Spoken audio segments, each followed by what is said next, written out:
Jesus' name. प्रभु यीशु मसीह के नाम से आप सभी का अभिवादन है। And as we read from the book of Genesis chapter 22 and verse 14, और जैसे हमने उत्पत्ति उसका 22 अध्याय और 14 वचन में पढ़ा, it says that, and Abraham called the name of that place Jehovah Jireh, as it is said to this day, in the mount of the Lord it shall be seen. Abraham ने उस स्थान का नाम यहोवा ईरे रखा। इसके अनुसार आज तक भी कहा जाता है कि यहोवा के पहाड़ पर उपाय किया जाएगा। And we know Jehovah Jireh means God is our provider. और हम इस बात को जानते हैं कि यहोवा ईरे का अर्थ है कि परमेश्वर मेरा मुहैया कराने वाला है। Okay, so God this year in 2024, whatever may be your condition, God will be your provider, Jehovah Jireh. और इस साल में यानी कि 2024 के अंदर में आपके जीवन की परिस्थिति कैसी भी क्यों ना हो, परमेश्वर वायदा करता है कि यहोवा ईरे आपकी आवश्यकताओं को पूरा करेगा। So today I want to share with you how God provides for us. और आज मैं आपके सामने बांटना चाहता हूं कि कैसे परमेश्वर हमारी आवश्यकताओं को मुहैया कराता है। There are many promises in the scriptures that God provides for us. और बाइबल के अंदर में बहुत सारे वायदे दिए गए हैं कि परमेश्वर हमारी आवश्यकताओं को पूरा करता है। Some of you can say some of the promises. और आप में से कई लोग कुछ वायदों को बोल सकते हैं। What are the promises of God's provision? और परमेश्वर जो हमारी आवश्यकताओं को पूरा करता है उनसे उनके लिए क्या वायदे परमेश्वर ने बाइबल में दिए हैं। Yes, the Lord is my shepherd, I shall not want. यहोवा मेरा चरवाहा है, मुझे किसी बात की घटी ना होगी। Okay, and more. और भी बोले। Yes, Philippians 4:19, my God shall supply all your needs according to His riches in glory by Christ Jesus. और फिलिप्पी 4:19 कहता है कि परमेश्वर हमारी सारी आवश्यकताओं के अपने महिमा के धन के अनुसार पूरा करता है।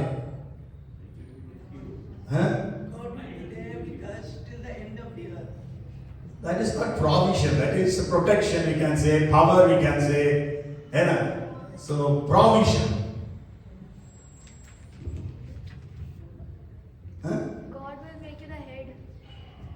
That is not provision, better that is promotion. God promotes you. The young lion shall see. Yes, the young lions shall lack and hunger, but those who seek the Lord shall lack no good thing. और जवान सी तो उन्हें घटी होगी, वे भूखे भी रह जाएंगे, लेकिन जो यहोवा की बाट जोते हैं उन्हें किसी भली वस्तु की कमी और घटी ना होगी। Anybody wants to say the reference of that? और कोई इसका बतलाना चाहता है कि ये कहाँ लिखा हुआ है? Yes, Psalms 34:10. भजन 34 उसके 10 में लिखा है। Nor? He will satisfy thee with long life. Yes. Psalm 91. 103. Satisfy you with a long life. Okay, that's actually not exactly provision. He will satisfy us. That is a satisfied life He will give us. और वो हमें एक तृप्त जीवन प्रदान करेगा। Good. You all had very good verses, references you gave.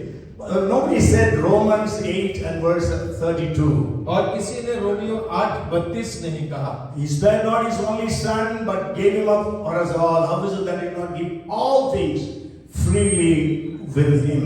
और जिसने अपने इकलौते पुत्र को ना रख छोड़ा, वो हमको सब कुछ मुफ्त में क्यों उपलब्ध नहीं कराएगा। Okay, so anyhow, we know that God is Jehovah Jireh, our provider. और हम सब इस बात को जानते हैं कि यहोवा ईरे है जो हमारी सारी आवश्यकताओं को पूरा करता है। So let us all proclaim, the Lord is my Jehovah Jireh. और आइए हम सब इस बात की घोषणा करें कि परमेश्वर मेरा यहोवा ईरे है। The Lord is my provider. और परमेश्वर मेरी आवश्यकताओं को पूरा करने वाला What is है। your need today? और आज आपकी कौन सी आवश्यकता है? What is your want today? और आज आपको कौन सी चाहत की आवश्यकता है? What is your desire today? आज आपकी लालसा क्या है? What is your prayer today? और आज आपका निवेदन क्या है? God, our provider, will provide for every one of us here. और आज जो परमेश्वर यहोवा ईरे जो हमारी मुहैया कराने वाला है, वो आज हम में से हर एक की आवश्यकताओं को पूरा करेगा।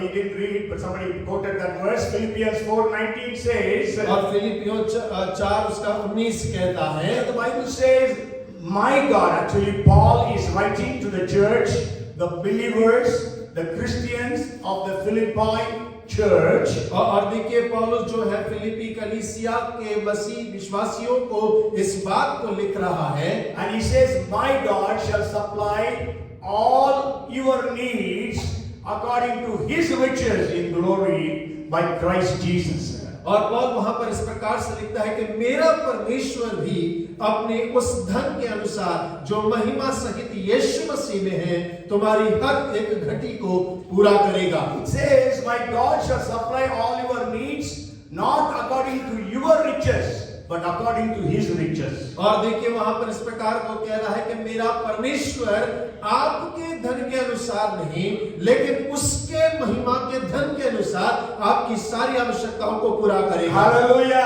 Hallelujah. Our riches are limited. और हमारी जो धन संपत्ति है वो सब सीमित है। But what is God's riches? और लेकिन परमेश्वर का धन संपत्ति क्या है? You tell me, what is God's riches? और आप मुझे बताएं कि परमेश्वर की धन संपत्ति क्या है?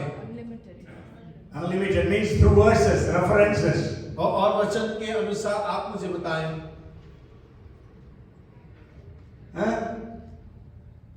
Psalms 24:1 says, the earth and whatever is upon it belongs to the Lord. और भजन 24 ऐसे कहता है उसका पहला वचन के पृथ्वी और जो कुछ उस पर पाया जाता है वो सब यहोवा का है। Yes, that means whatever is in the earth belongs to whom?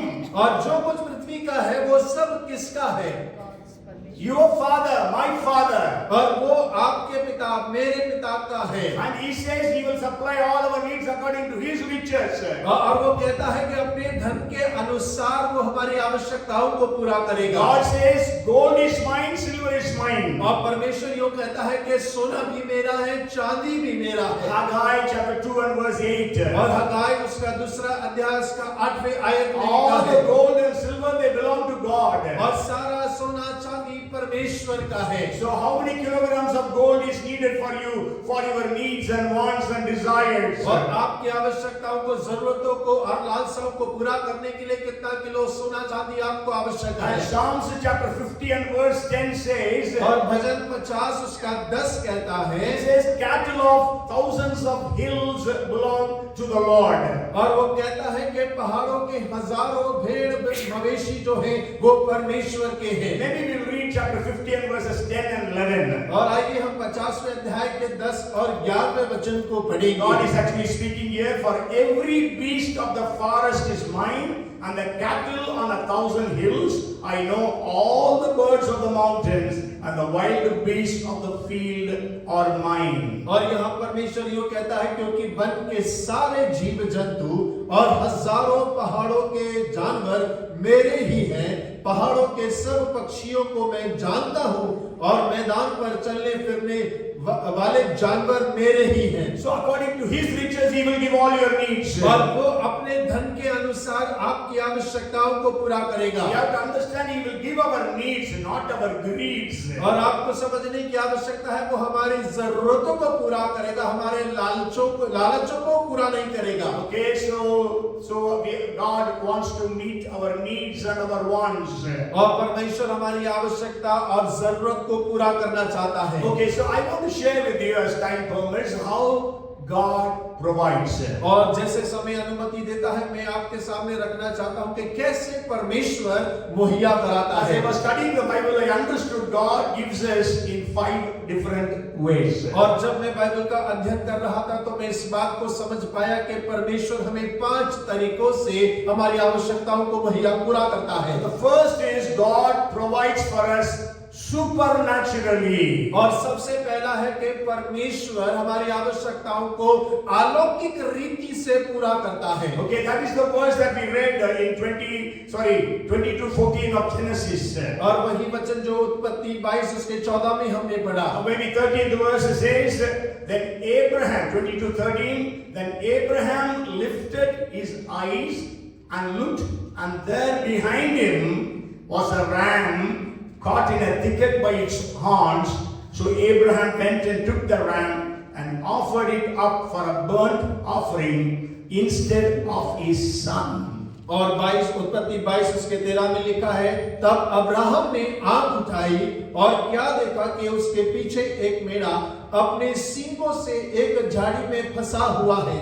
अतः अब्राहम ने जाकर उस मेढ़े को लिया और अपने पुत्र के स्थान पर उसे होम बलि करके चढ़ाया। So God provided for Abraham that ram for the sacrifice. और परमेश्वर ने अब्राहम के बलिदान चढ़ाने के लिए उस मेढ़े को उपलब्ध कराया। God actually asked Abraham to sacrifice Isaac. और परमेश्वर ने हकीकत में कहा था कि तू अपने बेटे इसहाक को बलिदान चढ़ा। And he was willing, and he was about to sacrifice his son Isaac. और देखिए वो अपने बेटे को चढ़ाने के लिए राजी हो गया और वो जब चढ़ाने पर ही था, Then God stopped him. और परमेश्वर ने उसे रोक दिया। And then God provided for him this ram. और तब परमेश्वर ने बलिदान के लिए उसे इस मेढ़े को दिया। Then he calls that place as Jehovah Jireh, God provides. और तब उसके बाद उसने उस स्थान का नाम यहोवा ईरे रख दिया, परमेश्वर मुहैया कराता है। And the second, I just want to rush through. The second thing is you go home and study all these verses and claim for yourself, for your family, for your needs. और आप जब घर जाते हैं तो इन सारे वचनों को अपने लिए, अपने परिवार के लिए, अपने परिवार की सारी आवश्यकताओं के लिए इनकी घोषणा करें। Tell God, God, you are not a respecter of persons. और आप कहें, परमेश्वर आप किसी मनुष्य का भेदभाव नहीं करते If you हैं। did for Abraham, you do for me, Prabhakar. और यदि आपने अब्राहम के लिए किया तो आप मेरे डैनी के लिए आप करेंगे। You tell your name and tell God, you do it for me. और आप अपने नाम को कहें और कहें, परमेश्वर आप मेरे लिए करने जा रहे हैं। Second person I want to bring to your notice is Isaac. और दूसरा व्यक्ति जो मैं आपके परिचय में लाना चाहता हूँ वो इसहाक है। And you go home, 26th chapter of Genesis, there was famine. First verse says there was great famine in that land. और आप 26वें अध्याय को घर जाके जरूर पढ़िएगा। पहला वचन कहता है कि उस देश के अंदर में बड़ा अकाल पड़ा था। And it says it was like the famine during the days of Abraham. और यदि आप पढ़ेंगे तो वहां लिखा है जिस प्रकार के अब्राहम के दिनों में पड़ा था वैसा ही अकाल पड़ा था। And at that time Abraham went to Egypt. और उस समय जब अब्राहम के समय अब्राहम इजिप्ट मिस्र में चला गया। But then Isaac, God told Isaac, you stay here. और लेकिन परमेश्वर ने इसहाक से कहा कि तू यहीं ठहरा रहे। And then his Bible says he sowed a seed. God gave him 100-fold. और बाइबल बतलाती है कि उस समय पर उसने बीज को बोया और परमेश्वर ने उसे 100 गुना फल दिया। And then the third person is, if you read Genesis chapter 31 verses 10 to 12. और यदि आप तीसरे व्यक्ति के बारे में उत्पत्ति 31वें अध्याय 1 से लेकर 10वें वचन तक आप पढ़ने पाएंगे। God gave Jacob supernatural multiplication of the cattle. और परमेश्वर ने याकूब को अलौकिक रीति से बहुगुणित होने में सहायता किया। The fourth thing I want to bring to your notice is the manna that God gave to Israel. और चौथी बात मैं आपके नजर में लेना चाहता हूं जो परमेश्वर ने इजराइली लोगों को मन्ना से तृप्त किया। We all know that God fed them 40 years with manna. और हम सब जानते हैं कि परमेश्वर ने इजराइलियों को 40 साल मन्ना से तृप्त किया। If there is a marriage, how many days you feed the people? और यदि कोई विवाह होता है तो आप कितने दिन आप मेहमानों को खिलाते हैं? But here God fed them for 14,400 days. और लेकिन यहाँ परमेश्वर ने 14,400 दिनों तक लोगों को खिलाया। You know, according to Bible, 1 year is 360 days. और बाइबल के अनुसार एक साल में 365 दिन होते हैं। And God gave them water. परमेश्वर ने उन्हें पानी से तृप्त किया। God gave them quails. और परमेश्वर ने उन्हें बटेर दी। Jehovah Jireh. और यहोवा ईरे है। God will provide for you. परमेश्वर आपकी आवश्यकताओं को पूरा करेगा। A very senior most military officer in the United States was asked to calculate what God did for Israel. और एक वरिष्ठ सेना के अधिकारी जो अमेरिका में हैं, उनसे इस बात को कहा गया कि जो परमेश्वर ने इजरायलियों को उनकी आवश्यकताओं को पूरा करा है, उनको अगर आप आंकें तो वो क्या होगा, कितना होगा। He said every day they needed 1,500 tons of food. और उसने इस प्रकार कहा कि प्रतिदिन उनको खिलाने के लिए 1,500 टन भोजन की आवश्यकता होगी। Can you imagine 1,500 tons? और क्या आप कल्पना कर सकते हैं कि 1500 टन भोजन आवश्यकता प्रतिदिन, Not just for one day, but for 40 years. और केवल एक दिन की बात नहीं, 40 वर्ष ऐसा ही हुआ। And he calculated, he says, for cooking that 1,500 tons of food, they would have needed 4,000 tons of firewood. और उन्होंने कहा कि 1,500 टन के भोजन को पकाने के लिए उन्हें 4,000 टन लकड़ी की आवश्यकता होगी। But remember, they were not in a city, but they were in a desert. और याद रखिए वो लोग शहर के अंदर में नहीं, रेगिस्तान मरुभूमि के अंदर में है। And water every day they needed 55 million liters. और प्रतिदिन 55 मिलियन पानी उन्हें आवश्यकता है। If God did so much for Israel, और यदि परमेश्वर ने इज़राइल के लिए इतना सब कुछ किया, they were redeemed by the blood of the Passover lamb. और वो सब जो है फसह के मेमने, पर्व के मेमने के लहू के द्वारा छुटकारा पाए थे। But we are all saved by the blood of the lamb, Jesus Christ. और लेकिन हम सब यीशु मसीह जो परमेश्वर का मेमना, उसके लहू के द्वारा छुटकारा पाए हैं। If you read Hebrews chapter 11 and verse 40, और यदि आप इब्रानी उसका 11 का 14 पढ़ें 40. और 40 पढ़े, It says, God having provided something better for us, that they should not be made perfect apart from us. क्योंकि परमेश्वर ने हमारे लिए पहले से एक उत्तम बात ठहराई कि वे हमारे बिना सिद्धता को ना पहुंचे। Means it says, God having provided something better for us, New Testament believers, than they, Old Testament believers or Israelites, and that they Israelites should not be made perfect without us. और यहाँ वो कह रहा है कि हम जो नए नियम के विश्वासी हैं, परमेश्वर ने उन पुराने नियम के लोगों से बेहतर बातों को ठहराया है ताकि वे जो पुराने नियम के विश्वासी हैं हमारे बिना सिद्धता को ना पहुंच पाए। Hallelujah. Hallelujah. If God provided for them, will He not provide for us? और परमेश्वर ने यदि उनकी आवश्यकताओं को पूरा किया है तो क्या वो हमारी आवश्यकताओं को पूरा ना करेगा? So God provided for them manna, quails and water. और परमेश्वर ने उन्हें मन्ना दिया, बटेर दिया, पानी दिया। Then God provided for Elijah. और परमेश्वर ने एलिया की आवश्यकताओं को पूरा किया। Through whom did He provide? और किसके द्वारा परमेश्वर ने उसको आवश्यकता पूरा किया? First, through a ravens. First God provided through ravens. और पहले परमेश्वर ने कौवों के द्वारा उसे भोजन खिलाया। Ravens are unclean birds. और कौवे एक अशुद्ध पक्षी हैं। And then God gave Elijah the food through a widow.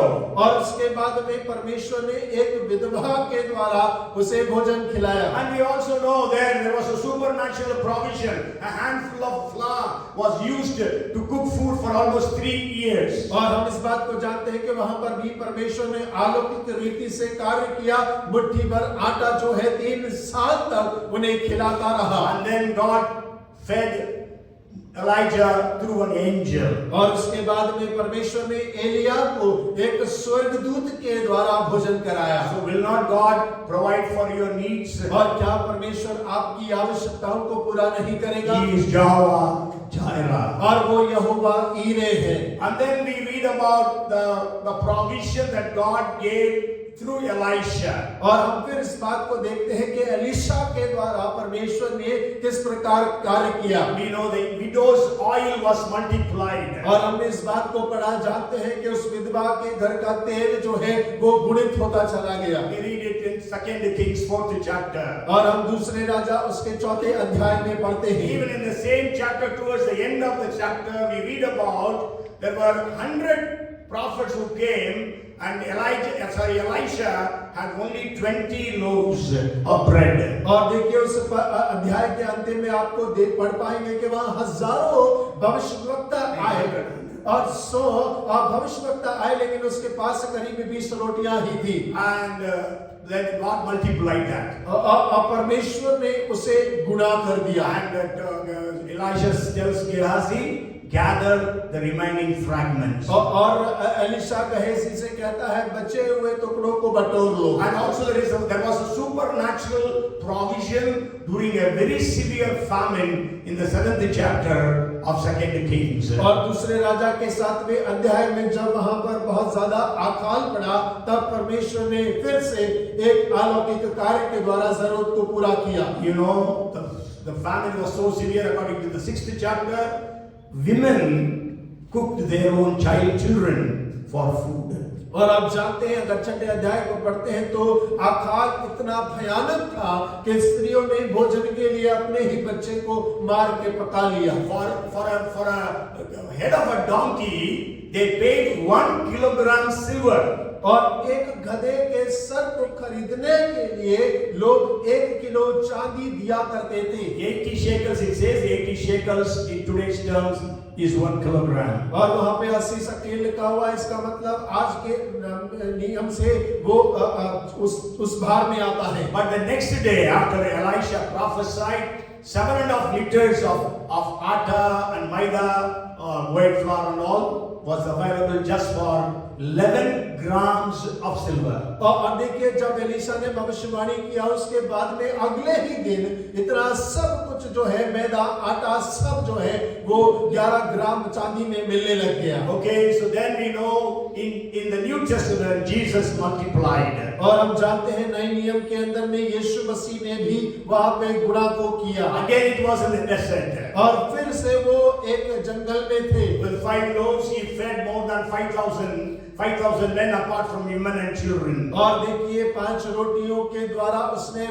5,000 पुरुषों को, केवल पुरुषों को, वहां पर स्त्रियां भी थी, बच्चे भी थे, उन सबको भोजन से तृप्त किया। We read about it in Matthew 14th chapter. और मत्ती उसके 14 अध्याय के अंदर में इस बात को हम पढ़ते Matthew हैं। 15th chapter we read about 7 loaves of bread being multiplied for 4,000 men apart from women and children. और मत्ती 15 के अंदर में हम 7 रोटियों के बारे में पढ़ते हैं जहाँ पे केवल पुरुष ही 4,000 थे और यीशु ने अलौकिक कार्य को वहां किया। And Jesus had to pay a tax. और यीशु मसीह को कर चुकाना था। And so Jesus tells Peter, go. और यीशु ने You will get the first fish that you catch, open its mouth, you will get 1 shekel of silver, pay for you and for me. और यीशु मसीह ने पतरस से कहा जा बंसी डाल और जो पहली मछली मिलेगी उसका मुंह खोलना, उसमें चांदी का सिक्का मिलेगा, तो अपने और मेरे कर के रूप में उसे चुका देना। 1 shekel, half shekel for one person. So Jesus said you will get 1 shekel coin, pay it for you and for me. और यीशु ने कहा कि 1 शेकेल का सिक्का तुझे मिलेगा, आधा शेकेल एक व्यक्ति के लिए, इसलिए तेरे लिए और मेरे लिए दोनों का कर चुकाना। And then we know in Luke chapter 5, Peter could get 2 boats full of fishes. और हम जानते हैं लूका उसके 5वें अध्याय के अंदर में पतरस जो है 2 नाव भरकर मछलियां पकड़ पाता है। And in John 21, they could get a catch of 153 big fishes. और हम यूहन्ना में पढ़ते हैं कि वो लोग बड़ी 153 मछलियों को पकड़ पाए। Hallelujah. Praise the Lord. So you can ask God for your needs to be met. और आप परमेश्वर से मांगे कि आपकी आवश्यकताएं पूरी होने पाए। Whatever is your need. और भले ही आपकी आवश्यकता कुछ भी क्यों ना हो, Your family's need. और आपके परिवार की आवश्यकता, So God can provide our needs supernaturally. परमेश्वर हमारी आवश्यकताओं को अलौकिक रीति से पूरा कर सकता The है। second way that God provides for us is, और दूसरा तरीका जो परमेश्वर हमारी आवश्यकताओं को पूरा करता है, okay, can you tell me क्या आप मुझे बता सकते हैं how God provides for you? और परमेश्वर आपके लिए कैसे पूरा करता है?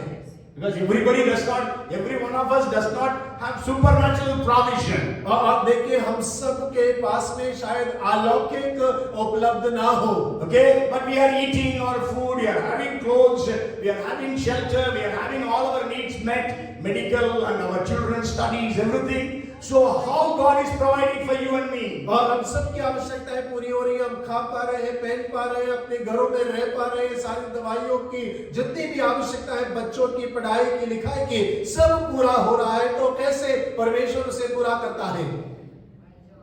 Huh? Our jobs, our businesses, our investments. और हमारी नौकरियां, हमारा व्यापार, हमारा खर्च करना जो हम व्यय करते हैं, परमेश्वर उसके द्वारा जरूरतों को पूरा करता है। God's rule was work for 7 days and rest on the 7th day, 6 days and rest on the 7th day. और परमेश्वर का नियम था 6 दिन कार्य करें और 7वें दिन आराम करें।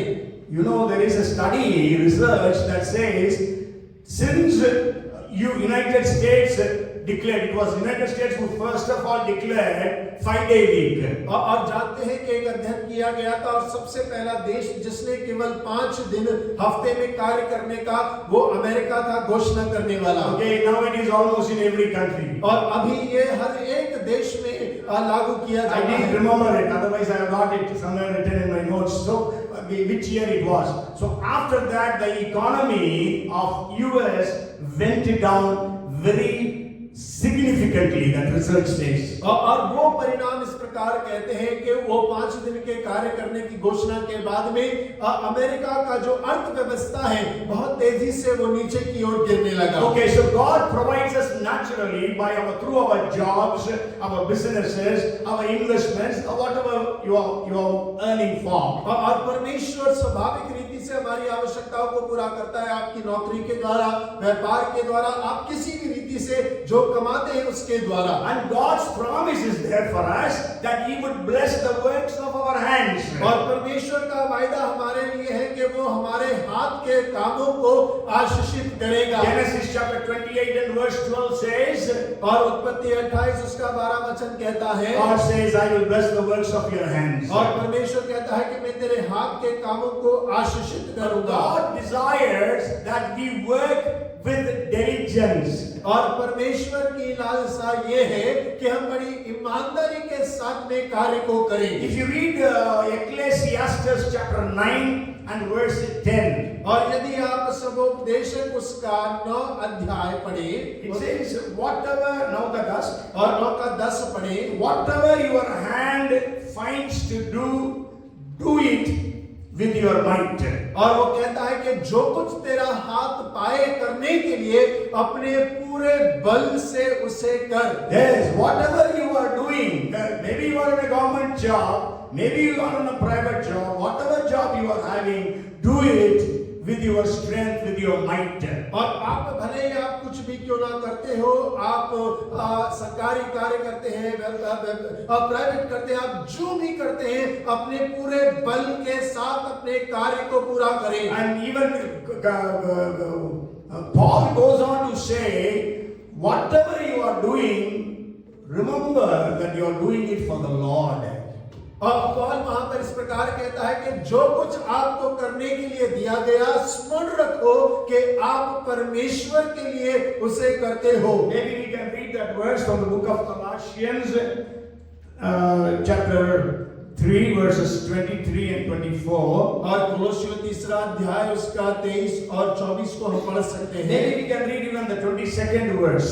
और 22 वचन को भी हम पढ़ सकते Bond हैं। servants, obey in all things your masters according to the flesh, not with eye service as men pleasers, but in sincerity of heart, fearing God, and whatever you do it heartily as to the Lord and not to men. हे सेवकों, जो शरीर के अनुसार तुम्हारे स्वामी हैं, सब बातों में उनकी आज्ञा का पालन करो, मनुष्यों को प्रसन्न करने वालों के समान दिखाने के लिए नहीं, परंतु मन की सिधाई और परमेश्वर के भय से जो कुछ तुम करते हो तन मन से करो, यह समझकर कि मनुष्य के लिए नहीं परंतु प्रभु के लिए करते हो। And also 24th verse, knowing that from the Lord you will receive the reward of the inheritance, for you serve the Lord Christ. और 24 में लिखा है, क्योंकि तुम जानते हो कि तुम्हें इसके बदले प्रभु से मिरास मिलेगी, तुम प्रभु यीशु की सेवा करते हो।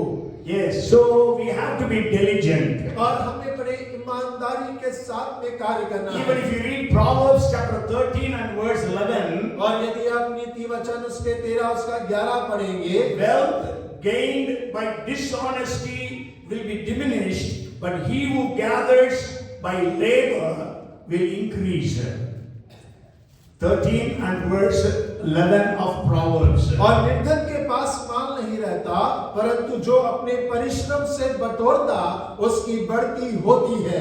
Okay, maybe we'll read another verse, Proverbs 21 and verse 5. और 21 नीति वचन 21 उसका 5 भी हम पढ़ेंगे। The plans of the diligent lead surely to plenty, but those of everyone who is hasty surely to poverty. कामकाजी की कल्पनाओं से केवल लाभ होता है, परंतु उतावली करने वालों को केवल घटी होती है। So that there are so many verses in the book of Proverbs that we have to work diligently. और देखिए नीति वचन के अंदर में बहुत सारे इस प्रकार से वचन दिए गए कि हमें बड़ी ईमानदारी के साथ में परिश्रम के साथ अपने कार्य को करना है। Why we appreciate Paul so much? और क्यों हम बहुत ज्यादा पौल का बढ़ावा करते हैं? Because he worked earnestly for God. और क्यों? क्योंकि उसने परमेश्वर के लिए बड़ी ईमानदारी से बड़ी मेहनत को किया। Maybe we can read that verse from the book of 1 Corinthians chapter 15 and verse 10. और आइए हम पहला कुरिन्थियों 15 अध्याय उसका 10 वचन को हम पढ़ें। He says, but by the grace of God I am what I am, and his grace toward me was not in vain, but I labored more abundantly than they all, yet not I, but the grace of God which was with me. परंतु मैं जो कुछ भी हूँ परमेश्वर के अनुग्रह से हूँ, उसका अनुग्रह जो मुझ पर हुआ वह व्यर्थ नहीं हुआ, परंतु मैंने उन सब से बढ़कर परिश्रम भी किया, तो भी यह मेरी ओर से नहीं हुआ, परंतु परमेश्वर के अनुग्रह से जो मुझ पर था। Yes, so whatever we are doing, let us do it sincerely, with wholeheartedly. और जो कुछ हम करते हो कि बड़े ईमानदारी के साथ में पूरे बल से और पूरे मन से हम उसे करें।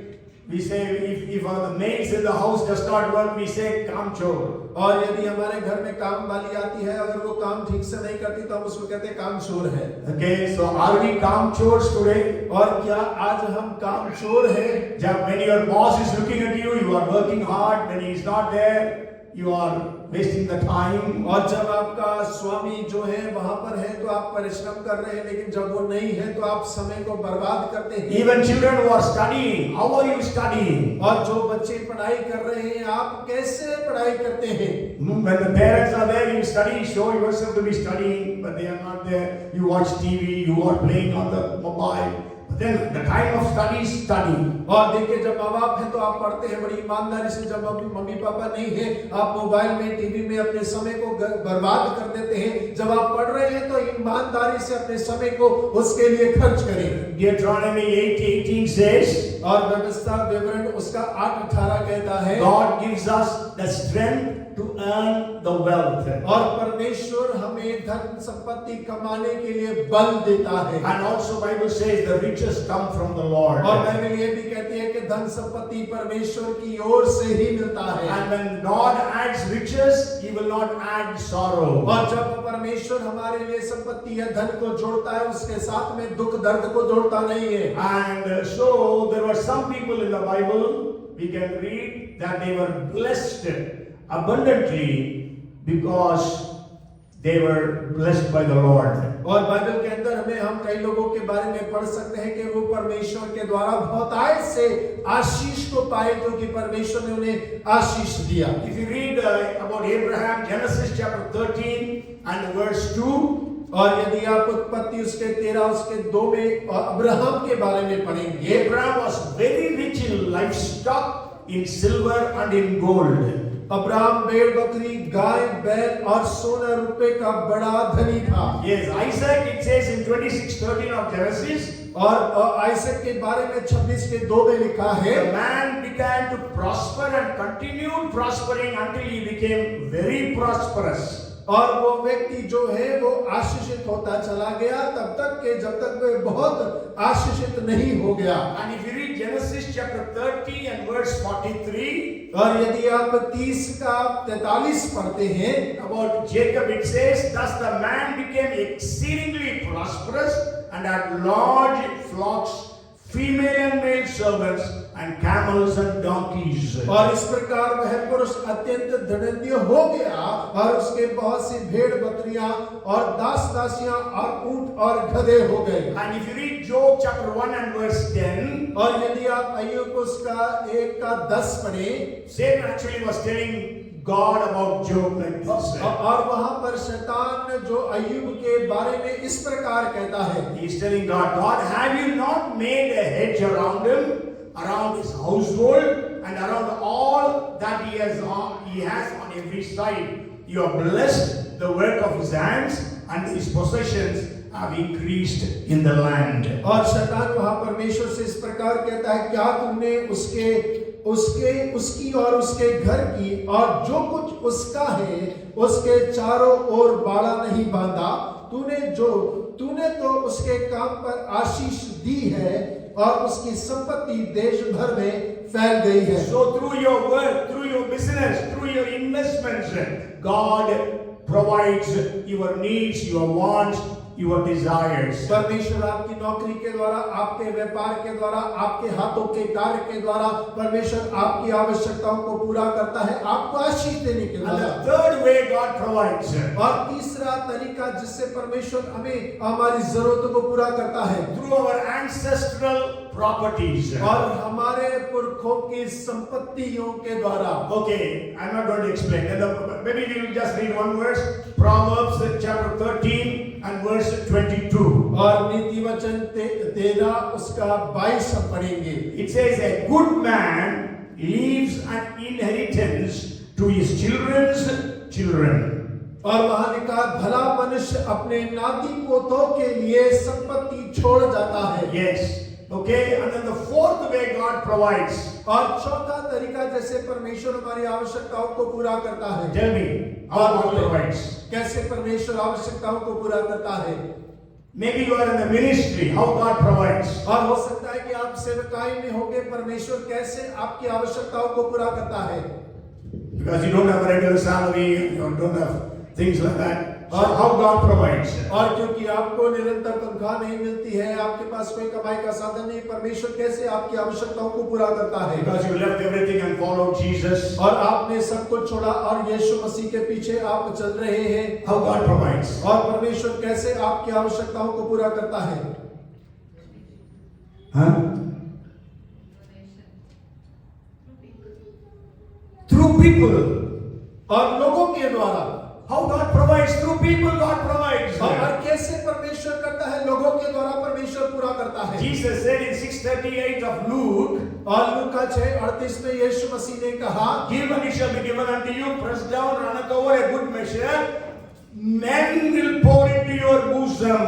और वहां पर लिखा हुआ है, दिया करो तो तुम्हें भी दिया जाएगा, लोग पूरा नाप दबा दबा कर, हिला हिला कर और उभरता हुआ तुम्हारी गोद में डालेंगे। So who will put into your bosom? और कौन तुम्हारी गोद में डालेगा? People. और लोग डालेंगे। Men and women of God. और परमेश्वर के स्त्री पुरुष आपकी गोद में डालेंगे। Who supported the ministries of Jesus? और यीशु मसीह की सेवकाई को किसने सहयोग किया? Yes, read from the book of Luke, chapter 8 and verse 2. और लूका उसका 8 उसका 2 वचन को पढ़े। Maybe 2 and 3.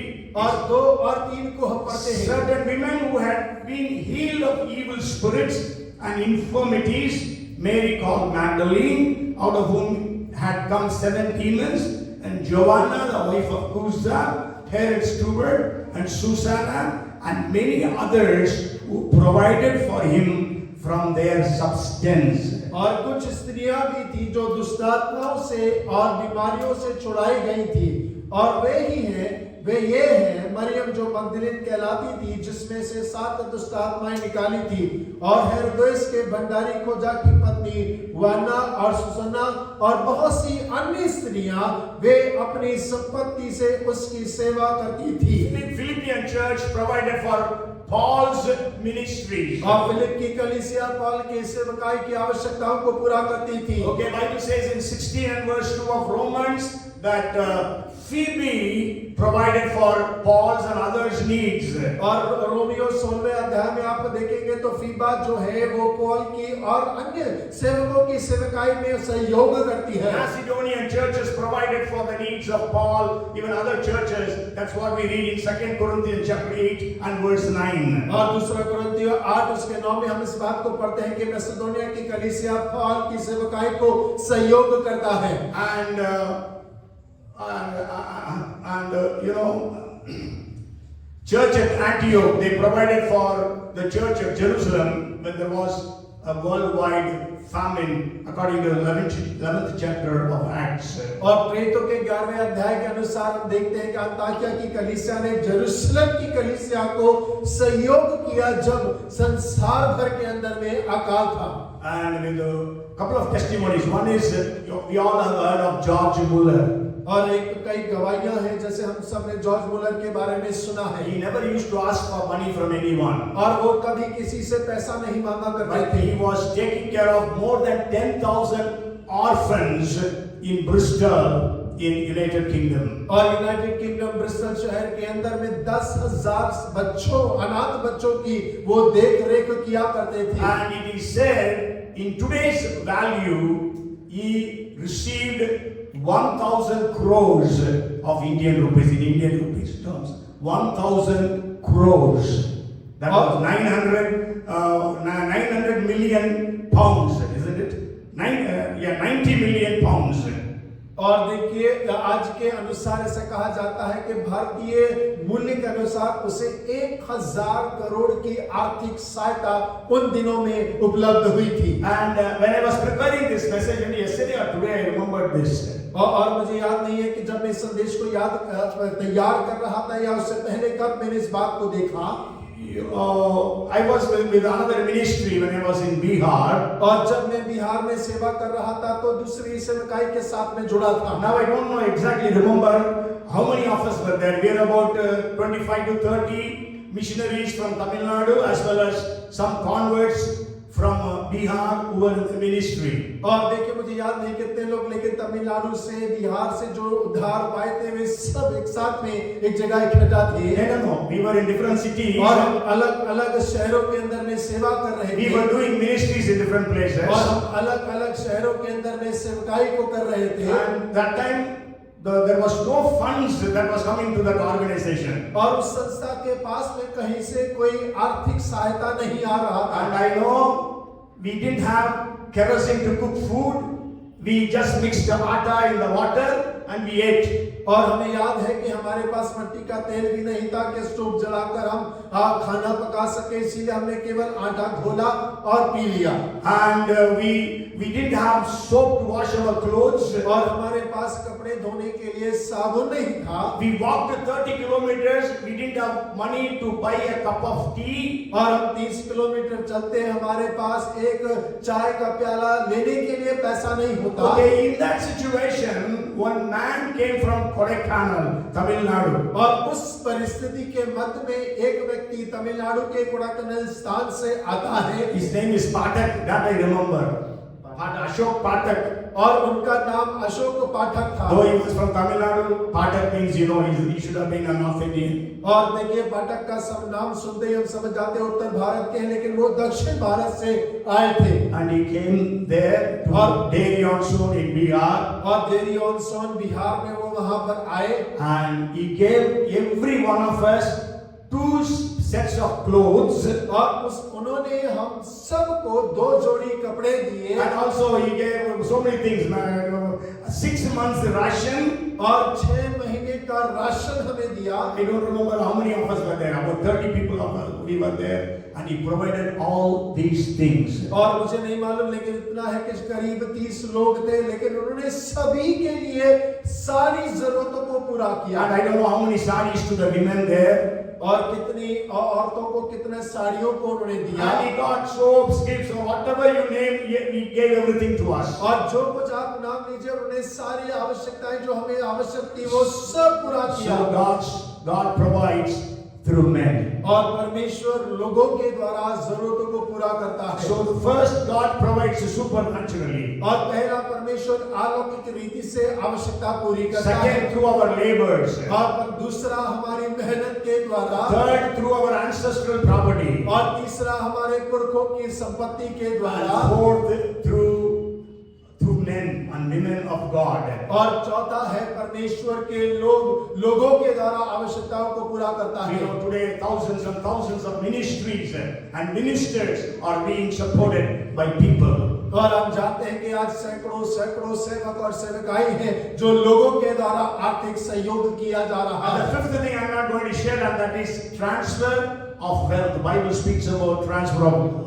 और देखिए पांचवा बिंदु है जो मैं आज आपसे साझा नहीं कर रहा, वो है कि संपत्ति का स्थानांतरण होने के द्वारा, जिसके बारे में बाइबल बात करती है। Hallelujah. So what is your need today? और परमेश्वर आज आपसे पूछना मांगता है कि आपकी आवश्यकता क्या है। Maybe it is beyond your ability. और हो सकता है कि आज आपकी योग्यता से बाहर It is होगा। beyond your bank balance. और हो सकता है कि आपके बैंक बैलेंस के बाहर It is होगा। beyond your salary or profits. और आपके तनख्वाह से ज्यादा बढ़कर होगा, आपके लाभ से बढ़कर होगा। Remember, God is your provider. और याद रखिए कि परमेश्वर आपकी आवश्यकता पूरा करने वाला है। Jehovah Jireh. और यहोवा ईरे। I wanted I told Simon to sing this song, but then I think time is up, so we will just pray and wind up this evening. और मैंने बहन से कहा था कि वो गीत को गाएंगे, लेकिन समय कम है, इसीलिए हम प्रार्थना करेंगे और सभा को समाप्त करेंगे। Come, let us pray. और आइए हम प्रार्थना करें। So you just name your needs before God. और आप अपनी आवश्यकता को परमेश्वर के सामने रख दें। What are your needs for this year 2024? और 2024 में आपकी आवश्यकता क्या है? What is your immediate need? और आपकी तुरंत आवश्यकता क्या है? Bring everything into the presence of God. और हर एक बात को परमेश्वर के नजदीकी में ले आए। I want to tell you, Jehovah Jireh will provide for you. और मैं आपसे कहना मांगता हूं कि यहोवा ईरे आपकी जरूरत को पूरा करना मांगता है। He will provide for you supernaturally. और वो आपको अलौकिक रीति से पूरा करेगा। He will bless your labor so that your produce is increased. और परमेश्वर आपकी मेहनत को आशीष करेगा ताकि आप सगुना फल लेकर आ पाएं। Maybe you are receiving an inheritance from your family. और हो सकता है कि आपके पुरखों के द्वारा आपको संपत्ति प्राप्त हुई होगी। Maybe somebody is giving you from their abundance. और हो सकता है कि कोई अपनी बहुतायत से आपका सहयोग करे। And maybe there is a transfer of wealth. और या तो फिर किसी संपत्ति का आपके लिए स्थानांतरण हो गया। Father, in the name of Jesus, पिता यीशु मसीह के नाम में we are thankful to you because you are a Jehovah Jireh. और हम आपके धन्यवादी हैं क्योंकि आप यहोवा ईरे हैं। Lord, we are all your children. परमेश्वर हम सब आपकी संतान हैं। You are our heavenly Father. परमेश्वर आप हमारे स्वर्गीय पिता हैं। When we being evil know how to give good gifts unto our children, how much more heavenly Father you will give to those who ask of you. परमेश्वर हम बुरे माँ बाप होकर भी अपने बच्चों को भली वस्तु देना जानते हैं, लेकिन तो आप जो स्वर्गीय पिता हैं अपने बच्चों को मांगने पर बहुतायत से क्यों ना देंगे। Lord, bless everyone. पिता हर एक को आशीष करे। Their needs, wants and desires be fulfilled. परमेश्वर उनकी आवश्यकताएं, उनकी जरूरतें और उनकी लालसाएं पूरी होने पाए। Jesus, you died for us. यीशु आप हमारे लिए मरे हैं। What else you will not do for us? और आप इससे बढ़कर हमारे लिए और क्या न करेंगे। Father, you sacrificed your only son. और पिता आपने अपने इकलौते पुत्र को बलिदान What चढ़ाया। else you will not do for us? और परमेश्वर आप हमारे लिए और क्या कुछ न So bless करेंगे। everyone today, I pray. मैं प्रार्थना करता हूँ कि हम में से हर एक को आप आशीष करें। Miracles start happening for everyone. और हर एक के लिए चमत्कार होना आरंभ हो जाए। Supernatural provision be released. और यीशु मसीह के नाम से अलौकिक दरवाजे खुल जाएं work of the hands be blessed, और ये उनके हाथ के कार्य आशीषित होने पाए so that nobody will take loans, but every one of us will be able to give loans. और ताकि परमेश्वर कोई उधार लेने वाला नहीं लेकिन देने वाला बन If जाए। anybody is in debts and loans heavily, Lord, pray that God would do something supernatural to relieve them from those bondages of debts and loans. और परमेश्वर से प्रार्थना करते हैं कोई भारी कर्जे के अंदर में उनमें दबे हुए हैं कि परमेश्वर आप अलौकिक रीति से उन्हें आजाद करें और उस कर्जे के बंधन से छुड़ाए। We give you the glory and the honor. परमेश्वर आपको ही आदर और महिमा देते हैं In Jesus' name we pray. और यीशु मसीह के नाम से मांगते And हैं everyone said, और हर एक जन कहे Amen. Amen. Amen. Amen. The Lord bless you and keep you. The Lord make his face shine upon you and be gracious unto you. The Lord turn his face toward you and give you shalom, peace, now and forevermore. Amen and amen. बोलो प्रभु यीशु मसीह की